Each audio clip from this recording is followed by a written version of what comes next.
Hey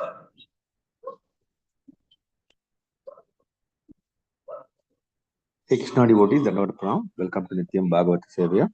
Today we are very fortunate to have the association of His Grace Kaustubh Ramanuja Prabhu, who will be sharing the nectar from Srimad Bhagavatam, Canto number 6, chapter number 2, Sloka number 38. Prabhuji, over to you.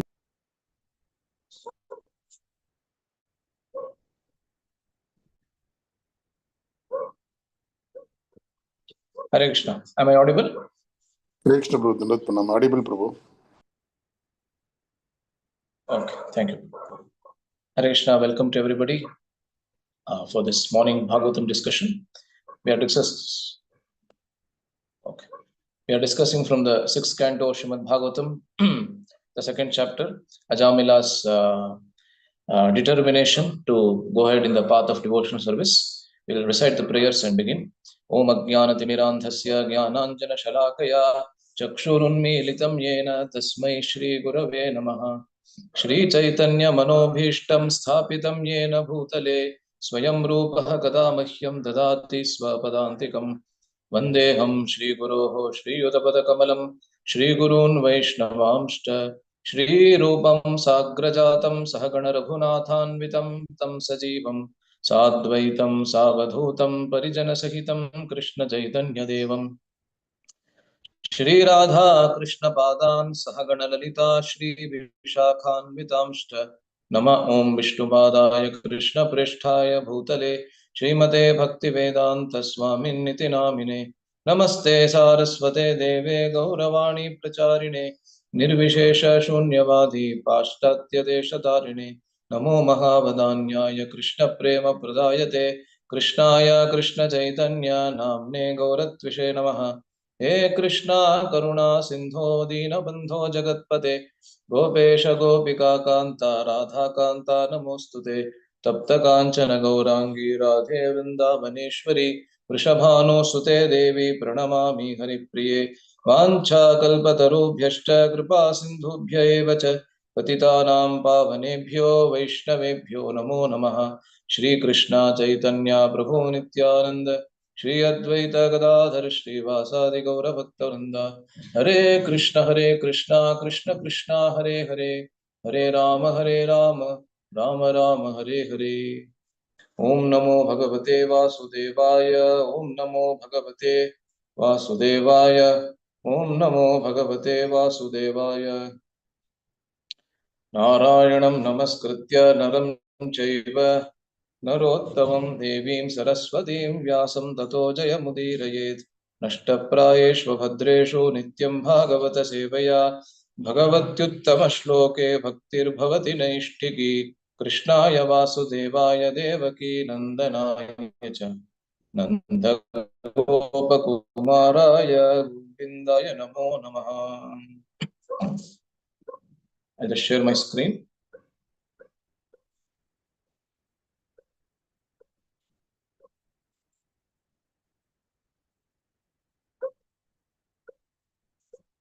So we are reading today from Srimad Bhagavatam, 6th canto, 2nd chapter, text number 38. The continuation of Ajamila's repentance and his determination to pursue this path of devotional service for the rest of his life. I'll recite the verse 6 to 38. Mamaham iti devado Mamaham iti dehado hitva mityarthadir matim Dhasye mano bhagavati shuddham tatkirtanadibihi Mamaham iti dehado hitva mityarthadir matim Dhasye mano bhagavati shuddham tatkirtanadibihi Mamaham iti dehado hitva mityarthadir matim Dhasye mano bhagavati shuddham tatkirtanadibihi. The synonyms are as follows.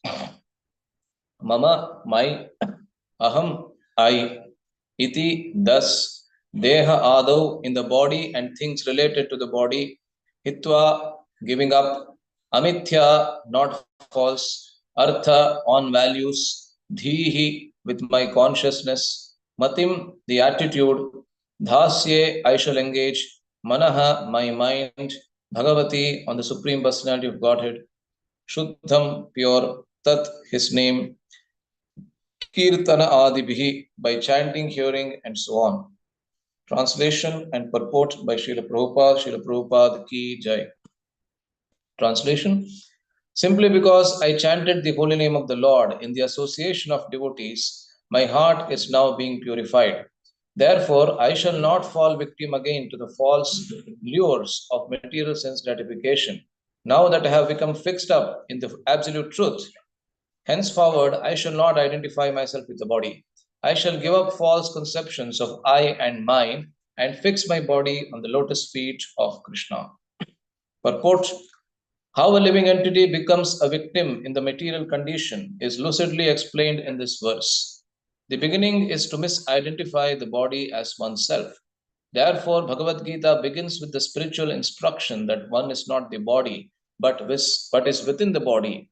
This consciousness can be possible only if one chants the holy name of Krishna, the Hare Krishna Mahamantra, and always keeps oneself in the association of devotees. This is the secret of success. Therefore, we stress that one should chant the holy name of the Lord and keep oneself free from the contaminations of this material world, especially the contaminations of lusty desires for illicit sex, meat eating, intoxication, and gambling. With determination, one should vow to follow these principles and thus be saved from the miserable condition of material existence. The first necessity is to become freed from the bodily concept of life.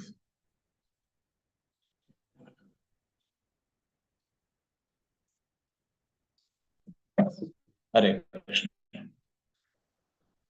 We are reading from this beautiful verse of the of the sixth canto, second chapter of Srimad Bhagavatam.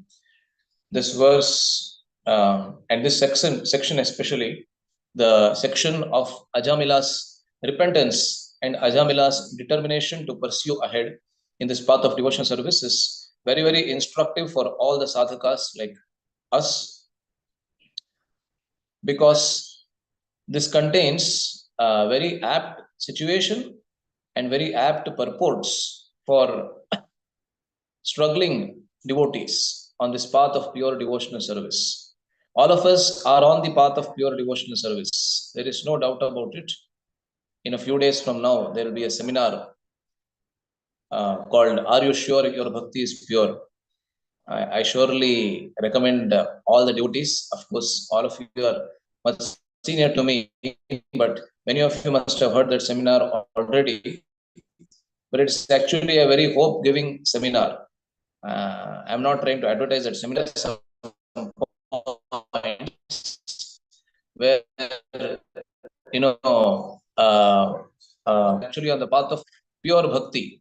We may not be pure right now, but the process that we have is fully competent to bestow Krishna Prem on us, right? Krishna Prema.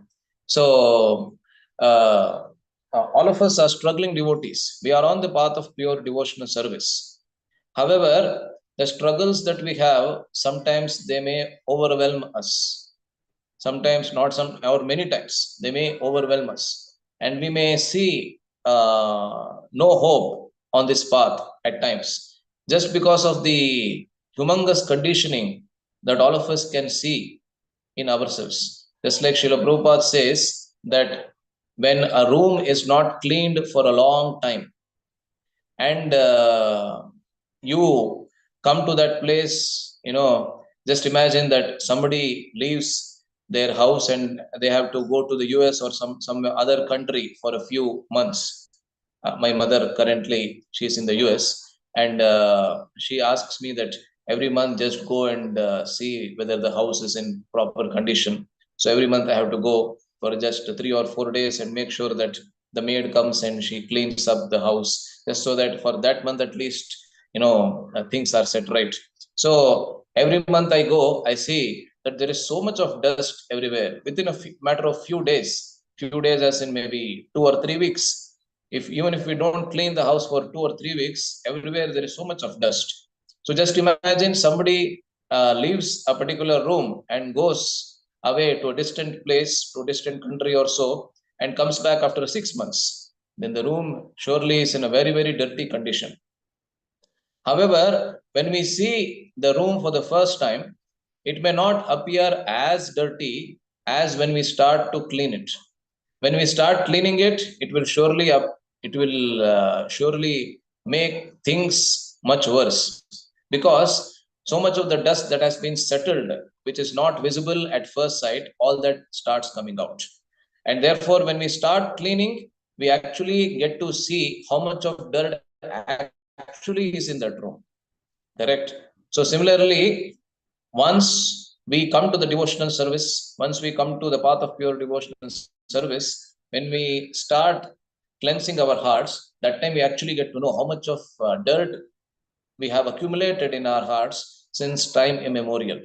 Right? It is not restricted to this lifetime either. Of course, this lifetime also, but there has been so much of dirt and so much of anarthas that we have accumulated within the heart since time immemorial, and that we get to know only after we start cleaning our heart.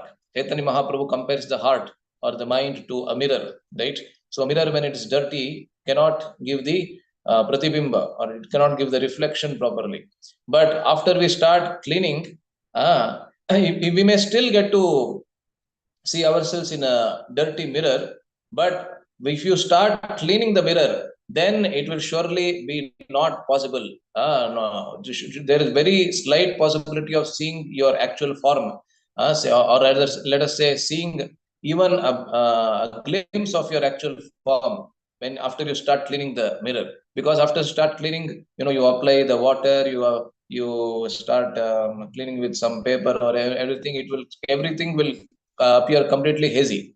Correct? So that is the situation of all of us. So we have come to the path of pure devotional service. We are chanting the holy names every single day, 16 rounds, and we are trying to follow as many norms of the sadhana that Rupa Goswami has given, Srila Rupa Goswami has given as possible. So now that the cleansing has started, now sometimes we do get overwhelmed, because this is the time in the dirt, this is the time in the anarthas that we have accumulated since time immemorial actually comes out. Right? So now this is the time when we need to be ever hopeful of this process. And just by we can observe in the life of Ajamila himself, in this situation of this verse, the current verse, where Ajamila has already he has been a live witness. If not a participant, he has been a live witness to the conversations between the Yamadutas and the Vishnu Dutas, and he has been very much mindful. He has been very grateful to what the Vishnu Dutas did at that very crucial point of his life, when he was about to leave the body. So therefore, now in the set of verses that we have been discussing here, starting from verse 26, if I'm not wrong, we are seeing Ajamila's repentance. So Prabhupada writes, I guess in one of his purports in this section only, that all of one's sinful reactions are washed away in the fire of his repentance. Something like that. I don't remember the exact words, but I'm just paraphrasing that all of one's sinful reactions are washed away in the tears, if I am not wrong. Yeah, in the tears of one's repentance. So Ajamila is repenting now. He's repenting the situation in which he was in early when he was actually living as a perfect Brahmana. He was living as a very pious Brahmana. And thereafter, after he fell into sinful activities, what did he become? Right? So he's repenting all of those. We have seen all those set of verses for many days now. And now, in the last few verses of his repentance, he is expressing his determination to follow on this path of devotional service, in the path of pure devotional service for the rest of his life. I think from the verse 35, 36, 37, 38, in 4 verses, Ajamila expresses his determination to control his senses fully, determination not to let his mind swerve away to any other distraction of this world, and determination to follow in the footsteps of the pure devotees of the Lord for the rest of his life. So this is how Ajamila is buckling up for continuing in this path, starting first of all and then continuing in this path for the rest of his life. So now let us discuss this verse. This verse says, Mama aham iti deha ado hitva amityarthadhihi matim. So Ajamila is saying that hereafter I will give up this aham and mama. Aham means I, mama means mine. So ahankara and mamakara, they both of these words, they are coming from aham and mama. Ahankara means to think that I am this body. That's how Rupa translates ahankara. And mamakara means to think those things in relationship with this body to be mine. Right? So ahankara and mamakara. So I will give up the ahankara as well as mamakara related to the body. Of course, there is a true ahankara that I am the servant of Krishna. Jivera Swarupahai Krishnera Nityadas. But here, Ajamila is saying that I will give up this ahankara and mamakara, this I consciousness and mind consciousness in relationship to the body. Hitva, having given up. Amityarthadhihi, I will become Amityarthadhihi. Mithya means false. Amitya means that which is not false or that which is true, that which is the truth. So, Dhihi means one's intelligence. I will fix my mind only on that which is true and not on that which is false. In other words, I will fix my mind on Sat and not Asat.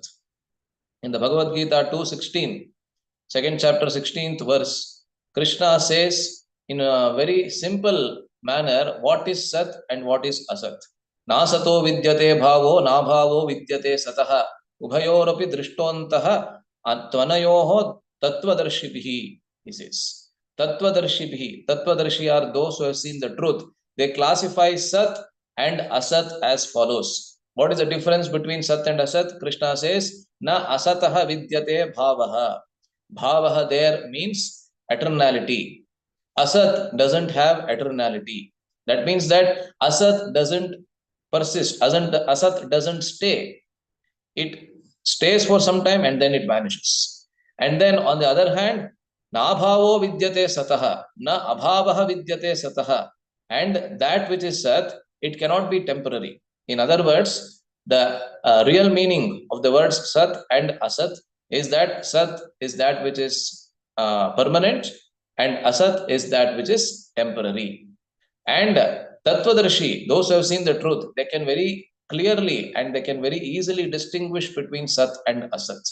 For example, when we see the body, we can very easily say that this is Asat because it doesn't stay, it doesn't have permanency. And therefore, intelligent people will only focus on that which is permanent, which is Sat. The soul is Sat. That's how we define the word Sat, Chit, Ananda also, right? Sat means eternal, Chit means full of knowledge, and Ananda means full of bliss. So, Amityarthadihi, hereafter, I will become that person who will concentrate his intelligence only on that which is permanent, not on that which is temporary. Or in other words, I will give up my bodily attachment and I will only concentrate on that which is ever nourishing to the soul.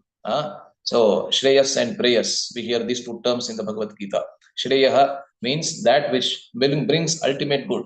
Preyaha means that which is only that which is flickering and will only give us immediate or temporary happiness. Right? So, Ajamila is saying that till now I was mityarthatihi. I had my intelligence fixed only on that which will give my body happiness. But hereafter, I will fix my intelligence only on the soul, which is permanent. And I will only focus myself on spiritual nourishment. So, matim, mama aham iti dehado matim hitva. Having given up this kind of a bodily conception, aham manaha bhagavati Shuddham tat kirtanadibihi dhasye. I will concentrate my mind only on the Shuddha or the pure kirtanadibihi, pure kirtan means the holy names, right? So the pure holy names of the Supreme Personality of Godhead. I will focus my mind only on remembering the wonderful pastimes of the Lord and I will focus my mind on repeating the same pastimes and repeating the holy name, the glories of the holy name to others. So that's what Ajamala is saying. So in these words, we can see how Ajamila is going to the root cause in identifying how he fell down. This is very important. That's what Prabhupada is mentioning in the purport. Ajamila is actually quite intelligent. Why? Because after hearing that wonderful conversation between the Vishnu Dutas and the Yamadutas, he could go back and see for himself. He did Atma Avalokana. In Sanskrit, it is called Atma Avalokana. Avalokana means to see. Atma means to see oneself, to see one's own heart, and to see how things, are not falling in place. How did things worsen? I was in a good position before. Why did I come into this kind of an association? That's what Ajamila is thinking.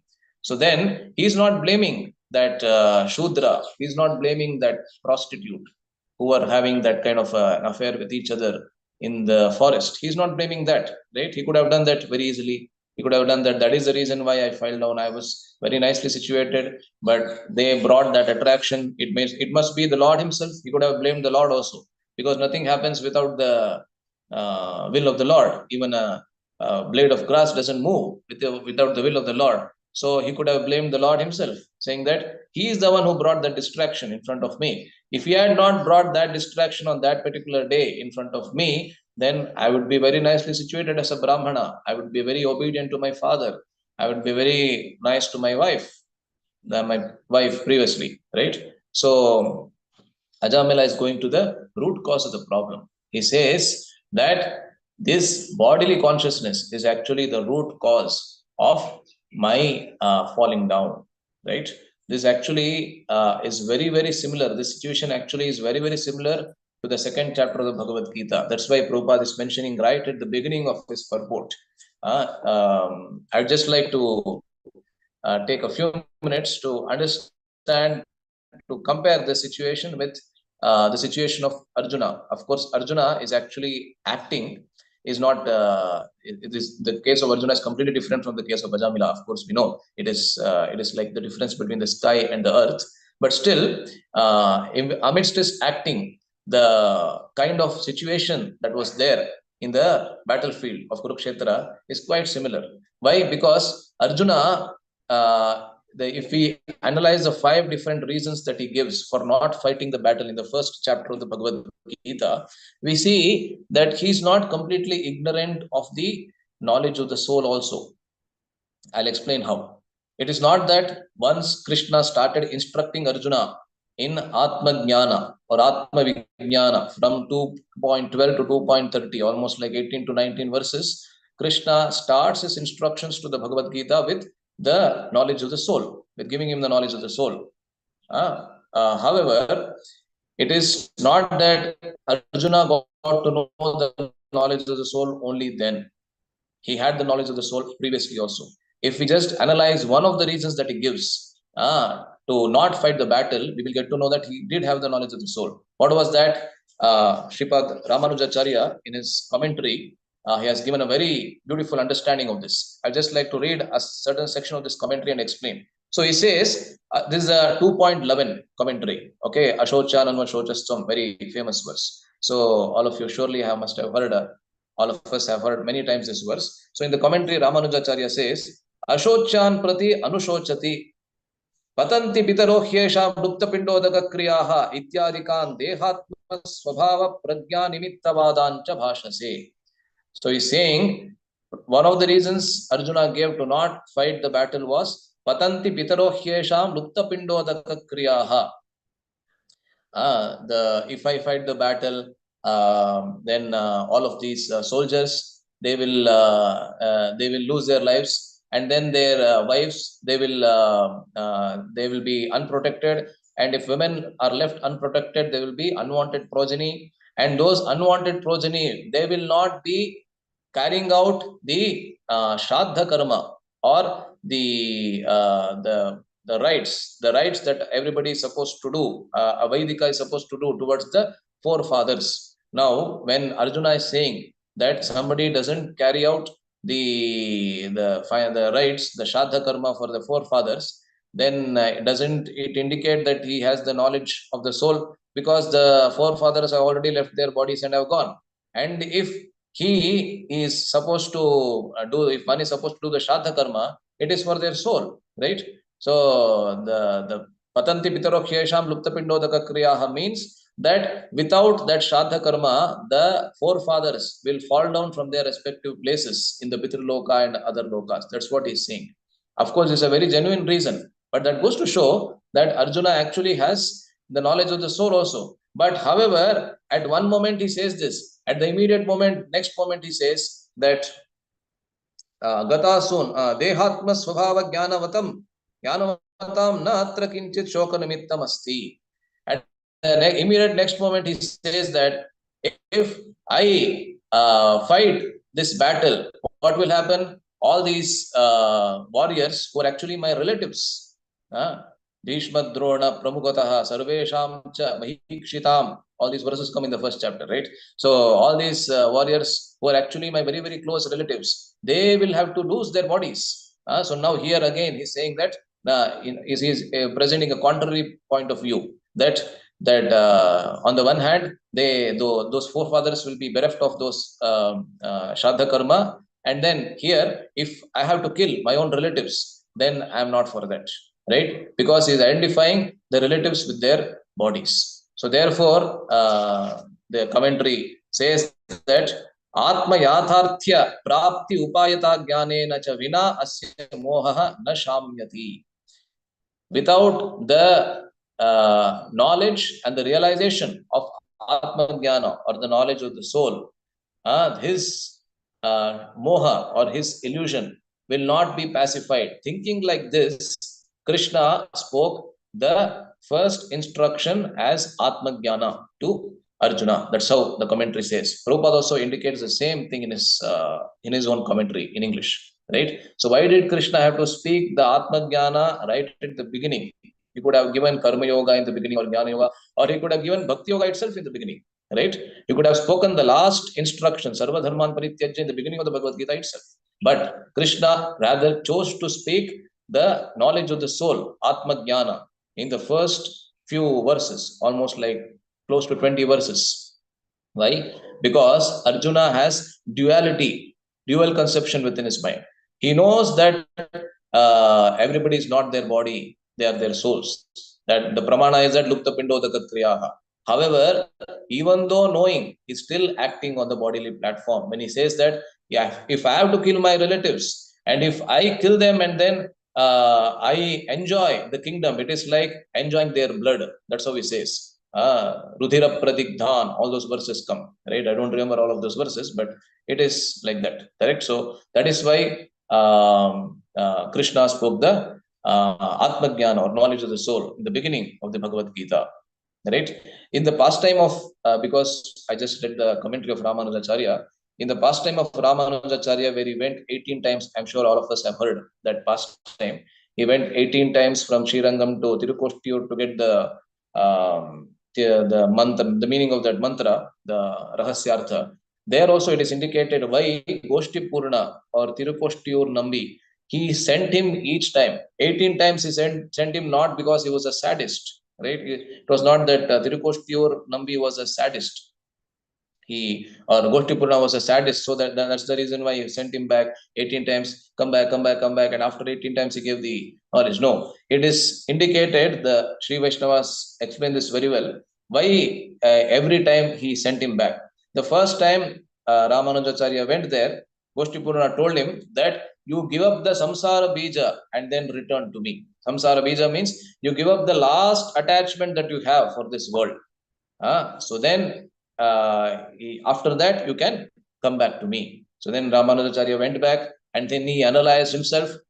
He was a sannyasi by that time already, right? So he's telling, a grahastha is telling to a sannyasi, give up the last attachment that you have for this material world. Of course, grahastha is not, the guru is not an ordinary personality, although his grahastha is a very elevated soul. So Ramanujacharya, just like Prabhupada says, that even if you have attachment for tasting one gulab jamun, you have to come back to this material world, right? So that's why he had given him that instruction. But the second time when he went back to Tirukottiyur, there Goshti Purna told Ramanujacharya, give up ahankara and mamakara and then return, right? This exactly what Ajamila is saying in this verse, right? Mamaham iti dehado hitva amityartha dhir matim. So then that is when again Ramanujacharya goes back and then analyzes himself, and then third time he comes back, and after that he gives many other instructions. We'll not discuss that, but it is prasangika. It is very contextual to say that ahankara and mamakara. Ahankara means that to identify with me. Aham means me, right? So just like Arjuna had that kind of a duality, that although he knew that I am not the body and all these people are not their bodies, therefore Krishna says, Natvevaham jatunasam natvam neme janadhipaha. That is how he begins his knowledge. He is giving the knowledge of the soul. So neither are you your body, or not all of these kings, all of these soldiers who are assembled in this battlefield. All of them are their souls actually. That's how Krishna begins. Tatvam neme janadhipaha nachayvana bhavishyamaha sarve vayam param.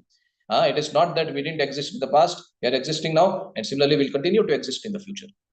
Correct. So this is the duality that all of us also face. So Arjuna is a representative for all of us, right? Arjuna is a pure devotee himself. He doesn't need the knowledge of the Bhagavad Gita, but he is representing all of us. So all of us also, we have heard the knowledge of the soul so many times. We have heard so many times that now if somebody says that I'm not the body, I'm the soul, we hear it quite mechanically.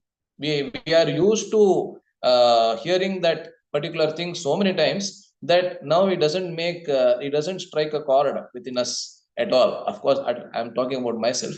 Things may be different for all of you, but this how it happens. One senior devotee from Chopati temple, he was saying that once we have heard a particular Shabda Pramana so many times, after that, that Shabda Pramana becomes as good as Pratyaksha Pramana for us.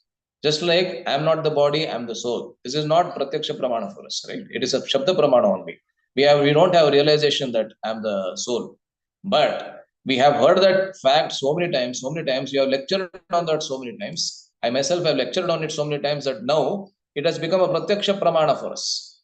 Right? It has become as good as a Pratyaksha Pramana. Still it is a Shabda Pramana only. But because we have spoken about it and we have heard it so many times, it has become as good as a Pratyaksha Pramana. Right? It is good in one sense, but it is not good in the sense that we become quite used to it and we become quite mechanical in hearing it. And so, therefore, once when Prabhupada was lecturing in India, so Prabhupada's style we know of preaching, right? In every lecture of his, he will speak the basic concepts. So in the West, he does that because hardly anybody in the West has heard any concepts of Bhagavad Gita at all. But when he came to India, he continued the same style of preaching. And every one of his lectures that he gave in the Cross Maidan Pandal in Bombay, he used to do the same thing. He used to continue with his own style, right? And then one of the gentlemen, Indian gentlemen, after one of these lectures in Bombay, I guess, I'm not sure, he came and asked Prabhupada, क्या स्वामी जी मैं शरीर नहीं हूँ, मैं आत्मा हूँ, मैं शरीर नहीं हूँ, मैं आत्मा हूँ. ये सुन सुन के बहुत थक गए हम लोग, 3 दिन से वही सुन रहे हैं. तो आगे जाके थोड़ी कृष्ण के लीला भी बताइए ना. Please go ahead and tell some pastimes of Krishna also. Then Prabhupada told him, yes, I have been telling so many times, but do you have realization of that fact? आपको साक्षात्कार है क्या? इस बात की साक्षात्कार है आपको? You don't have realization. So till the time you get realization, I will continue to tell the same thing. Of course, we cannot do that also. Prabhupada can do that. We cannot tell our audience that I will continue to say the same thing. But the fact remains that we are hearing this basic point of the Bhagavad Gita so many times that we are not paying much attention to realizing this fact. Correct? So Ajamila here is identifying the root of his problem. He's going back so many years of his life. He must have gone back for more than maybe 60 to 70 years. Ajamila was nearly 88 years old when those Yamadutas came. That's how Prabhupada says, right? One of the verses also explains there, I guess.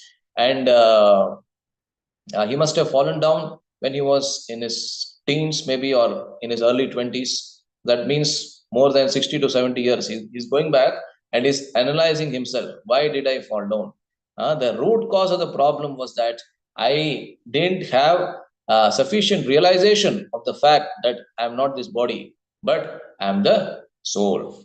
So therefore, Prabhupada is saying, Bhagavad Gita begins with the spiritual instruction that one is not the body, but is within the body. So therefore, in Sanskrit, these two, body and the soul, are called Deha and Dehi, or Sharira and Shariri. So Dehinaha asmin yatha dehe kaumaram yavvanam jara tatha dehantara praptihi dhiraha tatra namuhyati. There, Dehinaha, it actually is coming from the root word Dehi. Dehi means the one who is controlling the body. So Deha refers to the body, and Dehi is one who is embodied within the body and who is controlling the body. So again, Ramanujacharya in his I think in the Sri Bhashya or somewhere, he gives a definition of what is Sharira and Shariri. One of the major conceptions that the Vaishnava Acharyas have is that the entire world, along with the living entities, are like the body of the Supreme Lord, and that the Supreme Lord is like the soul who is embodied within that body.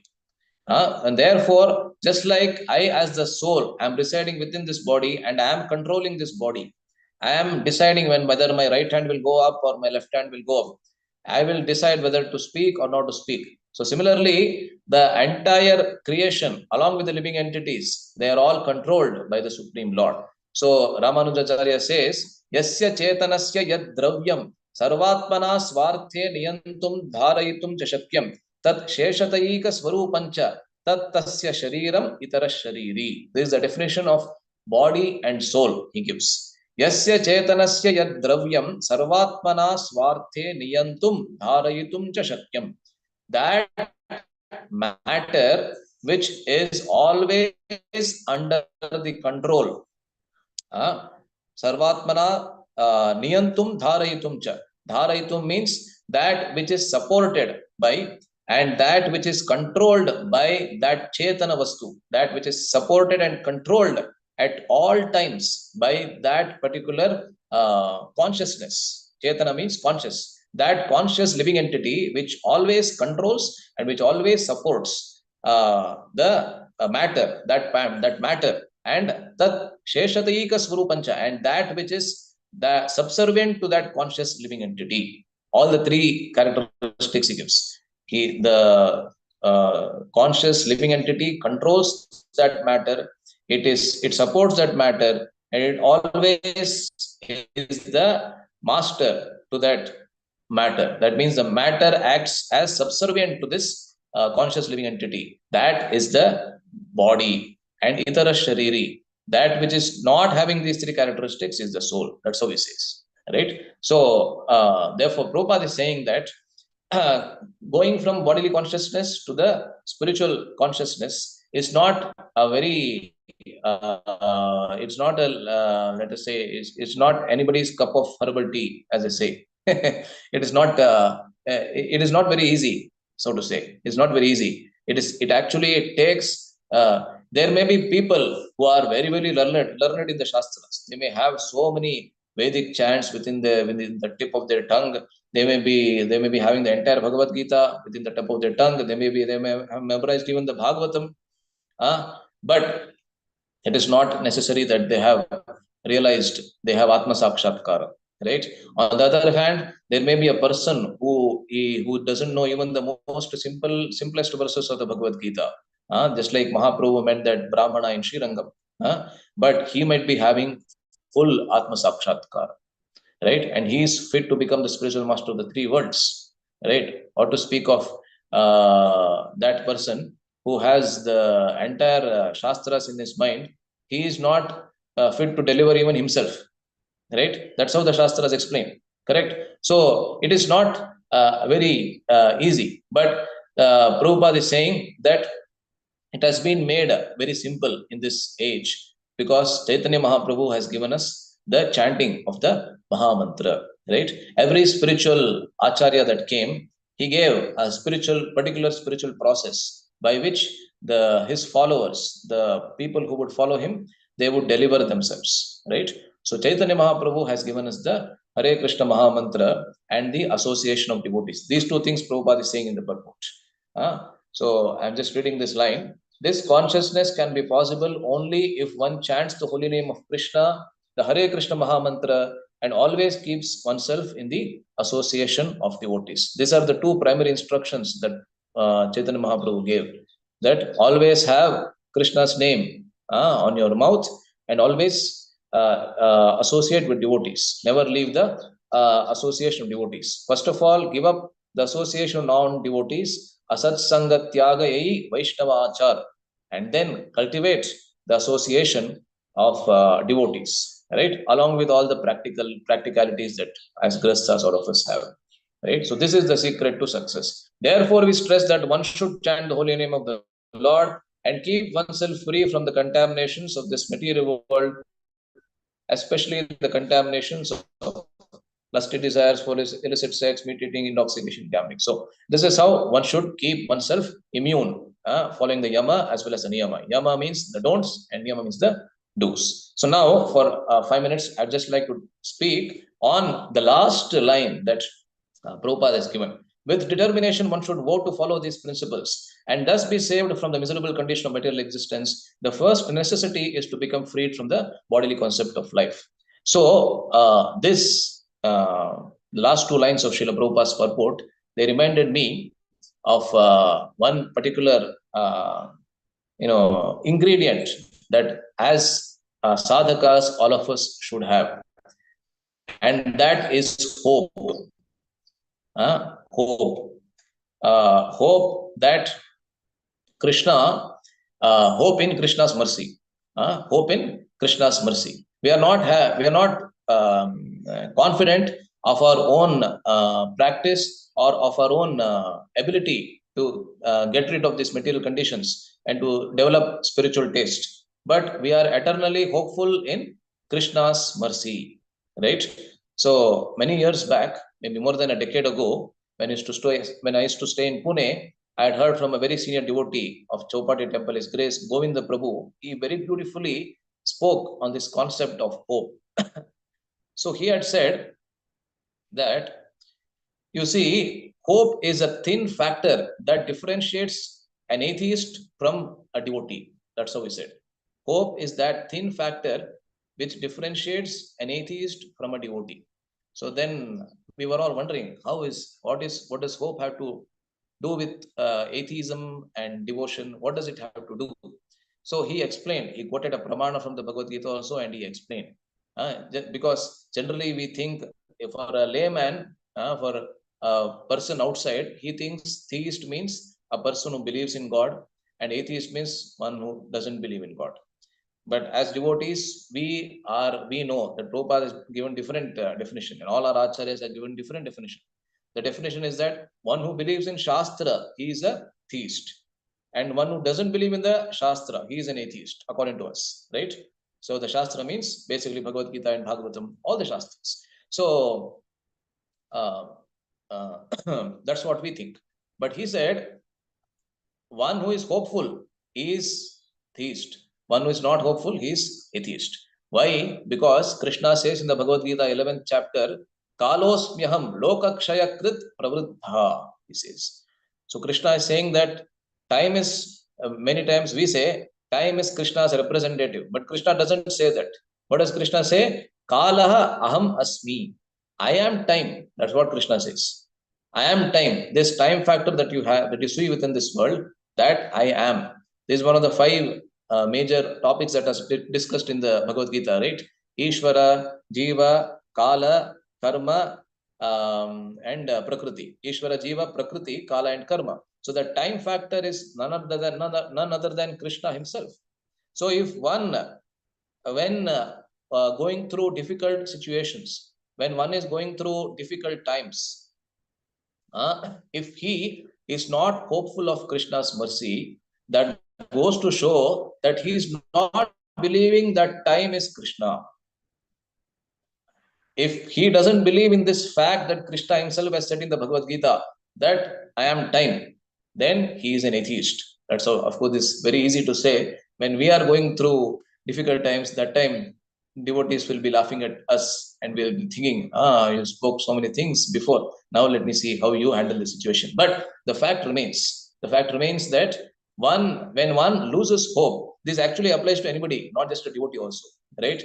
Hope is that basic emotion that actually puts one to life, right? When one is going through so many difficult situations, he may even think of committing suicide, but it is that hope in a better tomorrow that keeps him living.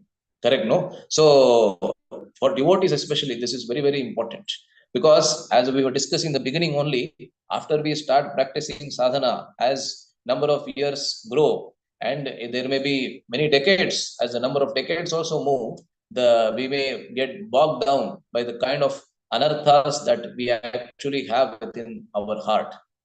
And we will be thinking that, hey, I was much better before I came to Krishna consciousness. Gaurang Prabhu used to say to us in our more than a decade ago that when before coming to Krishna consciousness, everything was fine. Monday, I used to go to one temple. Tuesday, I used to go to another temple. Wednesday and Thursday, I used to go to Sai Baba temple. Friday, I think Hanuman temple. No, I'm not sure. Tuesday, I think Hanuman temple. Sunday, I used to see the television. And I used to get up, aram say, in the morning. And now, after coming to Krishna consciousness, even before I get up, I have the tension of when I will complete my rounds, 16 rounds. So now we may get bogged on it. And moreover, as we progress, we are thinking that before I was more pure. Before coming to Krishna consciousness, it seems that I wasn't getting, I wasn't having these many anarthas as I have it now. The entire reason is the same, that after we start cleaning the room, the amount of dirt will be more. It will seem more. The same dirt was there before also, but it was not getting seen just because it was not being cleaned. That's it, right? So therefore, this hope factor is very, very important. Brahma, in his most beautiful prayer, and which is one of the most well-known, well-renowned prayers of the Bhagavatam also, well-known prayer in the 10th canto, he says this verse which Prabhupada has quoted the maximum number of times, if I'm not wrong, in his purports. All of you, I'm sure you know this verse.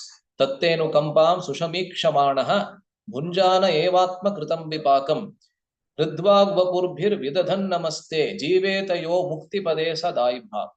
He is that person who is completely qualified to get liberated, who will have liberated who will have liberation as his he is a higher, who will become an apparent higher for liberation. I'm forgetting those exact words that Prabhupada uses there, but liberation will be his property. Who is that person? Tatte anukampam sushamikshamanaha. Being hopeful. Sushamikshamanaha means being hopeful. That's why I'm quoting this verse. Being hopeful and being fully patient, and being samikshamanaha means to wait patiently, right? So to be hopeful, to be patient of Krishna's mercy. Tatte anukampam sushamikshamanaha bhunjana evatma kritam vipakam. And in the meanwhile, accepting all the reactions that Krishna gives as his mercy on us, right? As his mercy on us. Tatte anukampam sushamikshamanaha bhunjanaha evatma kritam vipakam. Bhunjana means to eat actually. So that means to experience all the different reactions that Krishna himself is giving. So Prabhupada says that for a non-devotee, Krishna gives the reactions through Maya. Krishna is only giving, but through the agency of Maya. But after one has chanted even once the Hare Krishna Mahamantra, he comes under the direct domain of Krishna. And thereafter, all the difficulties that he gets is directly given by Krishna. Correct, na? So once that happens, Hridvagvapurbhir vidadhan namaste.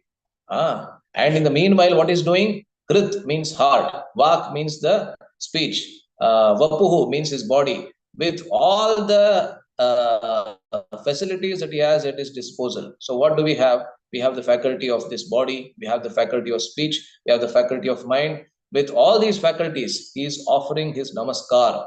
Vidadhan namaste. He is offering namaste and saying that Thank you, Krishna, for all these reactions that you are giving, and I am ever hopeful of your mercy. Then he will become a rightful heir to Mukti Padesa Daibha. So Prabhupada says, just like if a son has to get the property of his father, if Anant Ambani has to get the property of Mukesh Ambani, then he doesn't have to do anything. He simply has to live. That's all. Right? He simply has to live. Then time will come when he will get the property, whatever is destined to get. Right? So similarly, the devotee who practices these principles of being ever hopeful in devotional service, that's what we see in this entire episode. Correct? So Ajamila, he went down to such a degree. So in Kannada we say Hegidda Hegada, like that. So how he was and what did he become? And his case may have seemed completely hopeless, but the devotees of the Lord, they find hope in every apparently hopeless thing. Just like Radha Gopinath Prabhu a few days ago, I think the last month, when he had come, he was giving the example of in Srirangam, Ramanujacharya saw hope even in that person called Dhanurdas, who was holding that umbrella to that lady amidst the procession, and everybody was throwing stones at him. But Ramanujacharya saw that ever sparkling devotion. He saw that his lust can be transformed into love. So here we have Nityananda Prabhu. He saw hope even in Jagai and Madhai, what to speak of anybody else, who are the most sinful people of their times, right? So if Jagai and Madhai can be delivered, surely we are not as worse as Jagai and Madhai. So therefore, we have ever hope in the mercy of Srila Prabhupada and the entire Guru Parampara, and we have hope in the mercy of Krishna, right? So this is how we see the entire episode of Ajamila. It's a very hope-giving episode, right? So I'd just like to end with one particular quote. King Kulashekara, whose prayers we study, called the Mukundamala Stotra, has written another work of his called Perumal Tirumuli in Tamil. It's in Tamil. In there, he gives in one of the decades means a set of 10 verses. There, he gives different relationships that the living entity shares with the Lord. And he gives an analogy for indicating each of these relationships. I had written an article for the BTG. I have sent it to Bombay. But it is a very beautiful, I was recently going through that. It's very beautiful, beautifully illustrated. It gives a different analogy for indicating every kind of relationship that the living entity shares with the Supreme Lord. That means the Jiva shares with the Supreme Lord. So two of those analogies are very close to what we are discussing today. So I'd just like to tell them and conclude. So he says the relationship between the living entity and the Supreme Lord is like the relationship between a lotus flower and the sun, or the lotus flower with the moon, he says. So just like a lotus flower, it blossoms only upon the only when the sun appears in the morning, right? There are two kinds of lotus flowers. One is called Padma or Kamala. That lotus flower, it blooms on the sun rays. And there is another lotus flower called Kumuda. Kumuda or Utpala also we call. So in Sanskrit there are different names. In Kannada also we have different names. Like Tavare is equivalent to that which blooms on the sun's rays. And Naidile we call in Kannada. So that is actually that lotus flower, that kind of lotus flower blooms on the moon rays, right? So one lotus flower blossoms with the sun and the other blossoms with the moon, correct? So just like that lotus flower, which closes itself in the night and it opens up only with the sun rays in the morning. So Kulashekar Alvar in his, that particular pasuram, he says that a person, an ignorant person, he may think that, okay, now I'm seeing that the lotus flower is blossoming with the sun rays. In the night, I will bring some fire and I will keep in front of the lotus flower and I will see whether it blossoms or not. Because he is foolish, he'll do like that. But the lotus flower will not blossom in the night because it has that kind of a unique relationship it shares with the sun, right? Only upon the sun's rays it blossoms. So similarly, Kulashekara says that I will not budge to anybody else than the Supreme Lord, he says. And that fire, he says, it is compared to removal of one's sinful reactions. So it is not that if you remove my sinful reactions, only then I will blossom towards you. So the lotus, even though the sun's rays may be very feeble on certain days, just imagine it's a rainy day. It is kind of it's not, the sun is not making its full appearance, but still the lotus will blossom only, even upon the slightest tinge of the sun's rays, right? So that is the one example that he gives. And the second example analogy that he gives is even more instructive. It is exactly in correspondence to what we're discussing here. I just say that in 1 minute and conclude. He is comparing the living entity to a crop and the Supreme Lord to the rain clouds. So, no matter how delayed the rains may be, crops on a field still turn upward, longing for the dark rain clouds. In the same manner, I will endure the results of my actions and keep my thoughts fixed on you alone, says the Alvar Kurushekara. So, just like the example that Prabhupada gave of Chataka birds, right? That is similar to that example.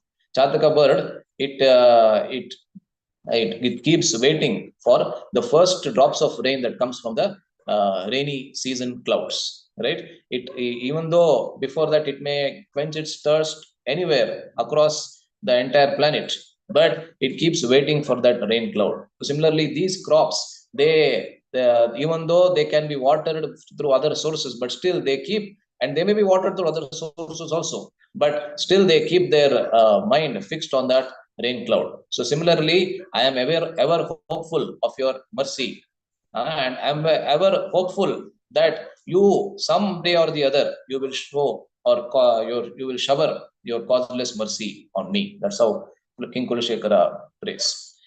Okay, so there are many more things to say. Definitely, it's a very beautiful section, but it's just 2 minutes to 8:15. So I will conclude over here. I thank everybody for paying a patient ear to me. I'm much younger to all of you, but still, yeah, all of you are very eager to hear. So thank you very much. Hare Krishna. Grantaraj Srimad Bhagavatam ki jai. Srila Prabhupada ki jai. Hare Krishna, Prabhuji. Thank you very much for the wonderful class, Prabhuji. I think one of the aspects that we are carrying as a takeaway from message is that having the hope against the hopeless conditions. So I think that's very, very important to continue our practice with the hope that Supreme Lord and also our spiritual masters and in the Shastras. Thank you, Prabhuji. It was a wonderful class. I request the devotees to share their reflections or comments, please.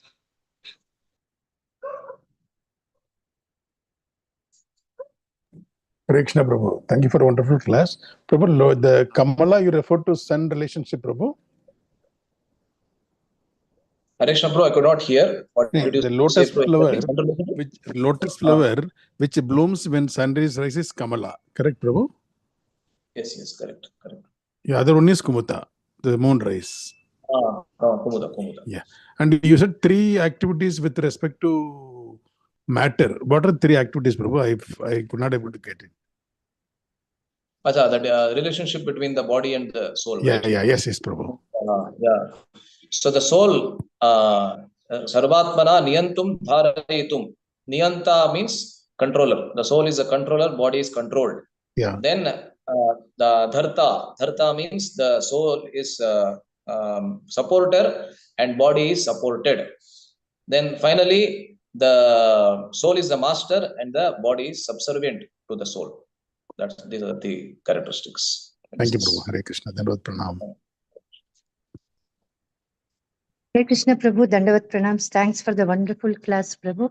I really recognize myself when you are telling about anarthas.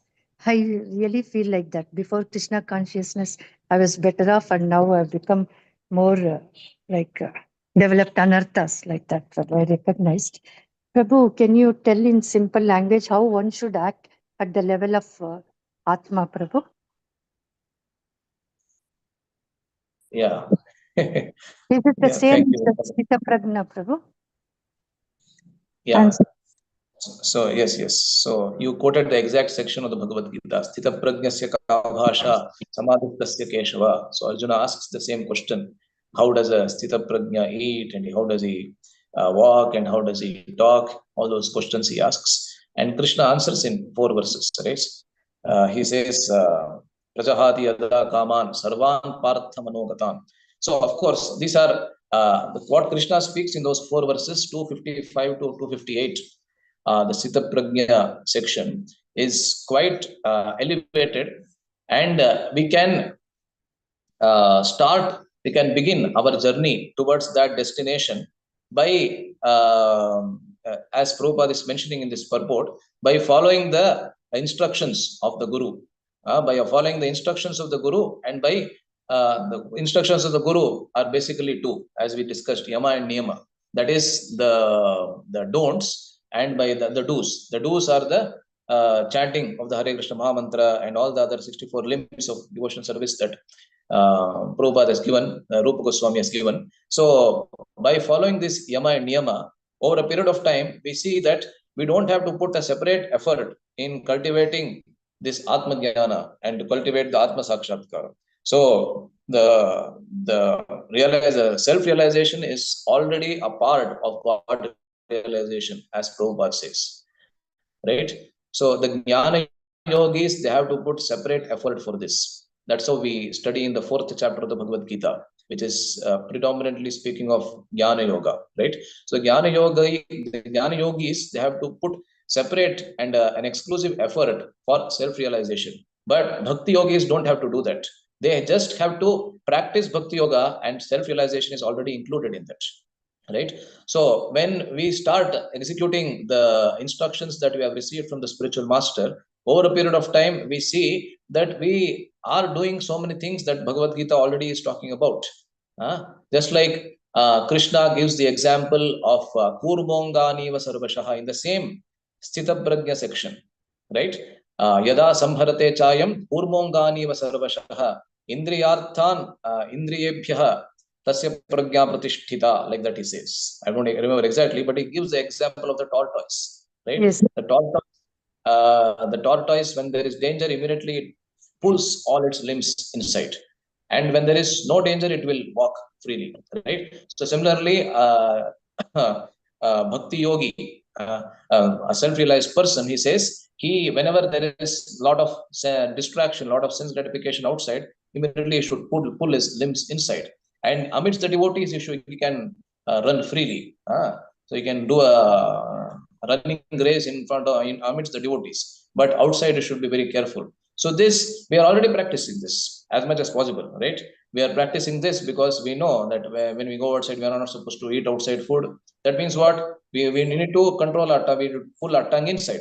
We're not supposed to see movies and all that. That means we are pull our eyes inside, right? But after coming here, we should not practice that principle amidst the devotees, right? Amidst the devotees, all our senses can be let free amidst good association, I mean. Right? So that we are already practicing that. So if we are practicing bhakti, then automatically the self-realization is included as a part of this. So we don't need to bother separately. It is already a part of the entire deal. Right? It's like that's what I feel.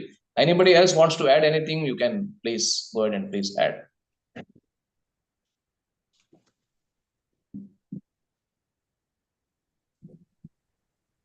Thank you, Fine. Prabhu. Okay. Hare Krishna Prabhu, Pranam. Thank you for the wonderful class.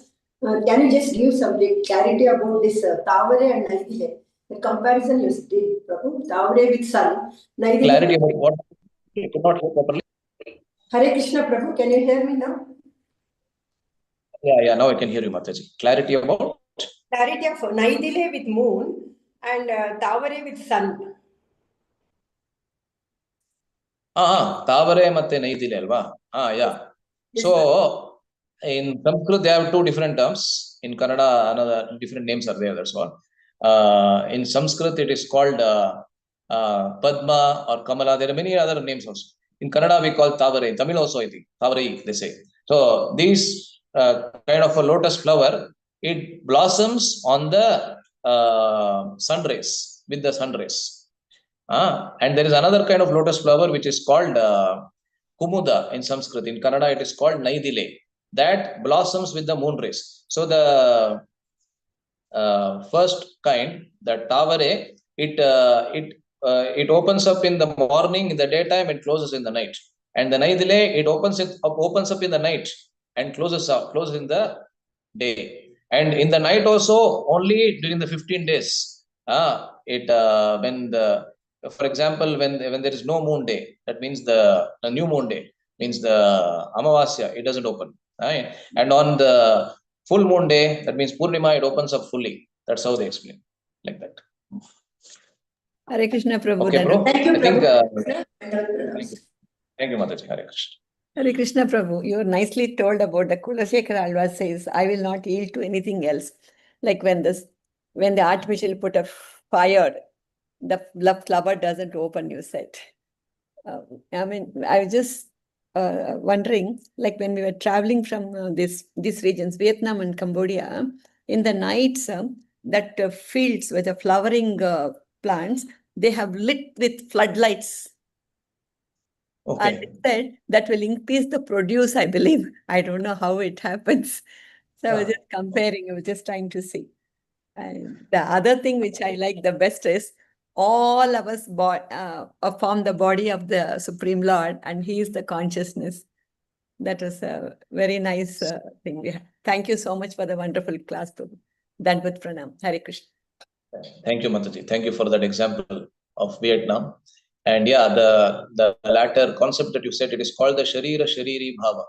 So just like I am situated within the body and I am controlling this body, so similarly, the Lord is like the soul of the entire creation, and soul within each atom, and soul within the living entities also.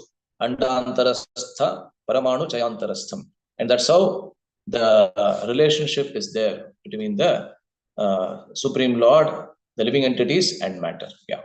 Thank you, Mataji. Shall we close here, Prabhuji?